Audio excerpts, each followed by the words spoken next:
পানির বরজে আসলে আমার একদম আব্বার কথা খুব মনে পড়ে, ভীষণ মন খারাপ হয়ে যায়।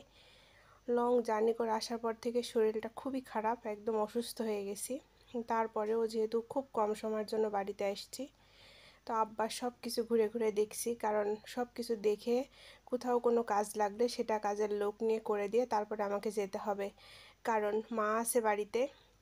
মা অসুস্থ হয়ে যাবে, সব টেনশন একা মায়ের মাথার উপর দিলে। তো আমার ভাস্তি আসে স্কুল থেকে, এসে আমাকে খুঁজতেছে, মানে আমি বাড়িতে যতক্ষণ থাকবো তারা আমাকে ছাড়া অন্য কোথাও যাবে না। স্কুল সব কিছু পড়াশোনা সব বন্ধ হয়ে যায় আমি কয়দিন বাড়িতে আসলে। তো অনেক বকে বকে স্কুলে পাঠাই, ওর মায়েরা অনেক বকে বকে স্কুলে পাঠায় দেয়। তো স্কুল থেকে কোনো রকম ক্লাস শেষ করে চলে আসে, এসে আমার পিছনে লাগবে, আমার সঙ্গে থাকবে, আমি যা করব সেখানে সেখানে যাবে। তো আসলে রক্ত বলে কথা, ভাইয়েরা খারাপ হলেও ভাইয়ের সন্তানেরা মানে আব্বার মতো এরকম ধারা আর কি বইছে নিজেদের মতো। তো যেভাবেই হোক মাও আসছে বরে দেখতেছে, যারা ঝড় বৃষ্টি হয়ে গেছে। এর মধ্যেও 2 দিন কাজের লোক নিয়ে ঠিক করা হয়েছে, আমরা ছিলাম না, কাজের লোক এসে কাজ করে গেছে, পান বিক্রি করছে। এদিকে কলার গাছগুলো পানের বরে চারিদিকে যে কলার গাছ লাগানো সেগুলোর কলার কানগুলো বিশাল বড় বড় হয়ে গেছে, কখন যেন চালের ওপর পড়ে সেই ভয়টাও আছে।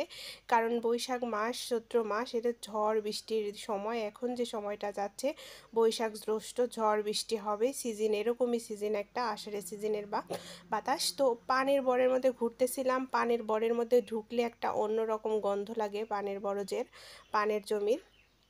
আর আমার ভীষণ পছন্দ ছোটোবেলার থেকেই পানের জমি, কারণ এর সঙ্গে আমার সম্পর্ক হচ্ছে আমার আব্বা, দাদা আর আমি যে কোনোভাবেই কোনো না কোনোভাবেই জড়িয়ে আছে এর মধ্যে। আমাদের স্মৃতি, অনেক স্মৃতি, মানে একটা মানে অংশ যেটা হচ্ছে ভালো লাগা কাজ করে আমার আব্বার থেকে দাদার থেকে পাওয়া এই পানের বরজের সব কিছু।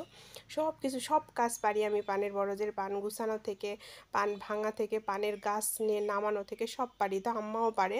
তো এখন বাধ্য হয়ে আমাদেরকেও কিছু কিছু কাজ করতে হচ্ছে, কারণ এখন আব্বা নাই, আব্বার অনুপস্থিতি ভীষণভাবে মনে পড়ছে, সব কিছুই মনে পড়ছে। এক ধাপ করে দিলেই মনে হয় পিছন থেকে আব্বা আমাকে ডাকছে, আর আব্বা মনে হয় জিজ্ঞাসা করতেছে এখানে কি করতে হবে, এখানে কি করব, পানের জমিতে কি ওষুধ দিব, পানের চাল কেমন করে ঠিক করব। মানে আব্বার কথা মনে হচ্ছে আমার কানে সব কিছু বাজছে।